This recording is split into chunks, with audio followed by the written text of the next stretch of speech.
Vous écoutez Caraïbes FM, nous émettons depuis la ruelle Chavannes à Port-au-Prince. C'est lundi. Bonne semaine d'infos.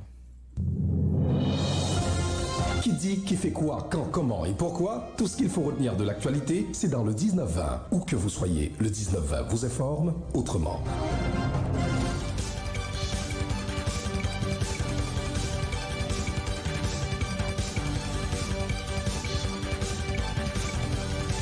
Lundi 17 août 2020. Bonsoir à toutes et à tous. Si vous nous rejoignez, bienvenue dans la toute première édition du 19-20 pour cette semaine avec moi à l'antenne pour la présentation Georges Allen. Bonsoir Georges. Bonsoir Michel, bonsoir à toutes et à tous. Reprise des activités scolaires sur tout le territoire national ce lundi 17 août jusqu'au 22 octobre. Dans les écoles visitées par Caraïbes FM, le respect des mesures sanitaires est une priorité. Dans l'intervalle, plusieurs organisations syndicales ont manifesté ce lundi 17 août devant les locaux de l'annexe du ministère de l'Éducation nationale à Nazon. La Cour supérieure des comptes et du contentieux administratif a déposé la troisième partie du rapport d'audit sur la gestion des fonds pétro-caribés au Sénat ce lundi 17 août, alors que la Cour des comptes recommande au Parlement de mettre tout en branle pour la restitution de ces fonds galvaudés. Le président du Sénat ne peut pas encore annoncer quelle suite le grand corps donnera à ce dossier. Coronavirus, la pandémie n'a pas engendré la catastrophe annoncée en Haïti.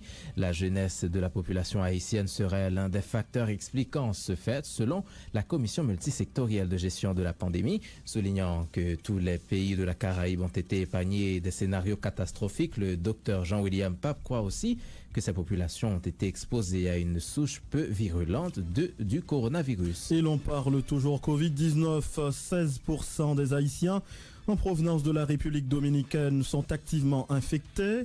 Ce chiffre est alarmant. Selon le responsable du centre GESCIO, la majorité des cas recensés ces derniers temps sont des transmissions internes, explique le docteur Jean-William Pape.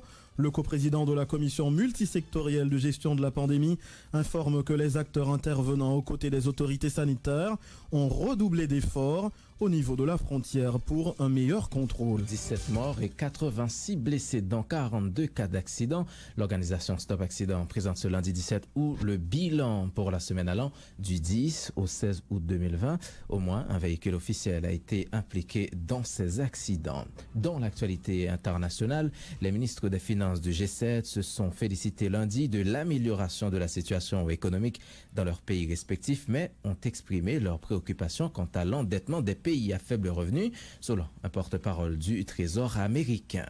Le président biélorusse Alexandre Loukachenko a promis lundi qu'une nouvelle élection présidentielle aurait lieu après une réforme de la Constitution, rapporte l'agence de presse RIA. Et comme tous les soirs, c'est avec l'actualité insolite que l'on mettra un terme à ce journal.